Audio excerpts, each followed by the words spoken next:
Pangani Mathuse, the president of International Community Unifiers, the founder and president.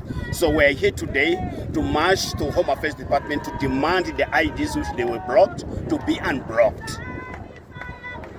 The situation is very tough because people, they don't have chance to save their money in the banks, and then many things are happening. Children at the school, they've registered their kids with making the certificates for them, but their certificates are no longer working because we found that the idea of the parent is blocked. So there is no way for them to continue with life. So that is the situation which we are here to demand to Home Affairs to unblock those IDs.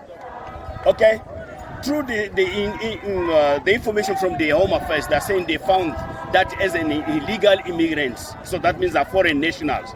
The way which they're considering, they consider them as foreign nationals.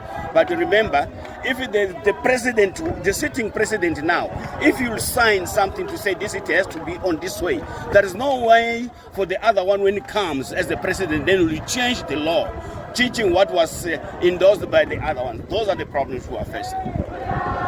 IDM Valley in 2022, ngiyile Home Affairs. Ngiyobuza ukuthi IDM ivalelwe yini bathi ubuya kuphikaya awuzalelanga lana uthola njani le-ID.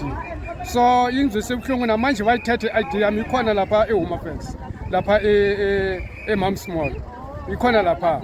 Ngiyile Friday yena lo viki liphelile ngiyile futhi bathi ngibuye ngelosithathu. Angizange nisaye ngelosithathu ngizwe ukuthi kunemhlangano ngayekela ngiyange ngelosithathu.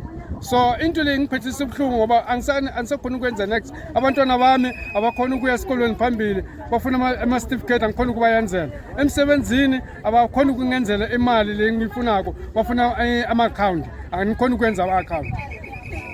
I-ID yami ngize ngayibona ukuthi iblockiwe nge-2015 mase ngifika ibhanki bangitshela ukuthi okay kufanele uze uyo verify ama fingerprints eHome Affairs. Ngihambile baze bangidinga ukuthi okay oza nobaba.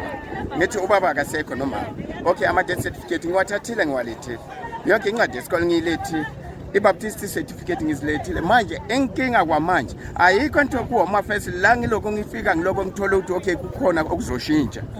Izinto lezi badingayo ngize nazo mara mangitshela kanjena ke namanje into yami akukho la ngiloko ngihamba khona. Abantwana ba-affected kusikolo. Abantwana abakhona ukuyenza yonke into. Nginemntwana manje waka 93. Lo mntwana namanje akanayo i-ID. And udini ku grade 9. Ku grade 11 esikolweni. Ngoba masethu uloko kuya phambili uyangitshela naye ukuthi manje baba kusebenza.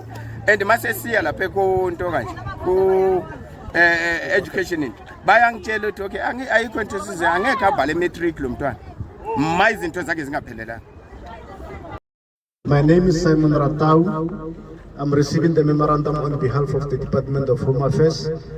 The memorandum will actually be escalated to the minister, and then the response will be given in accordance with what you have requested. Thank you.